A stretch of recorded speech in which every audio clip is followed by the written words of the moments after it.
Everyone has to eat, and almost everyone loves cookies. With summer getting so close, no one wants to heat up their entire house by baking cookies.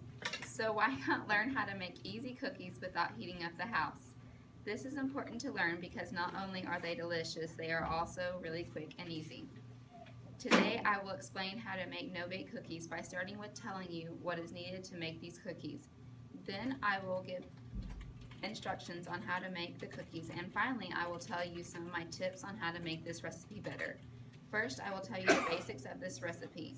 The ingredients needed for this recipe are 2 cups of sugar, 1 stick of butter, 1/2 cup of milk, 5 tablespoons of cocoa, 3 cups of oatmeal, 1/2 cup of peanut butter, and 1 teaspoon of vanilla.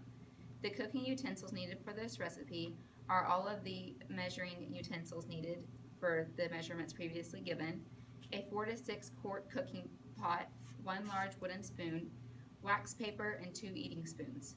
This recipe takes about 2 to 5 minutes of prep time, about 5 minutes of actual cook time, and 10 minutes post-cooking for them to set up. Now that we know the ingredients and utensils that are needed to make the recipe, let's begin putting them together. First, mix the sugar, butter, milk, and cocoa into the pot and turn the flame on high. After the mixture starts to boil, let it boil for 1 minute. Then remove from heat and add oat milk, peanut butter, and vanilla. After mixing this together, drop the mixture by spoonfuls onto the wax paper and let them set up until they're hard. Now that you know the basics of how to prepare the cookies, I'm going to share a few tips on how to make the recipe easier.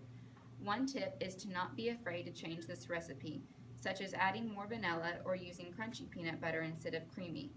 Be sure that you don't boil the mixture for longer than a minute because then they won't set up properly.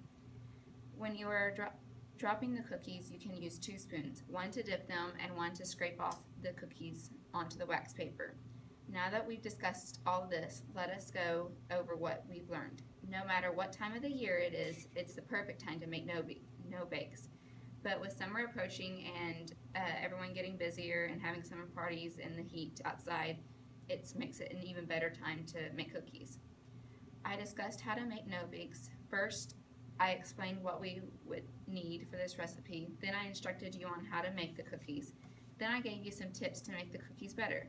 You don't have to be an excellent cook or have a lot of extra time to make these. They're pretty easy, and if you mess up, you can just throw them away and start over.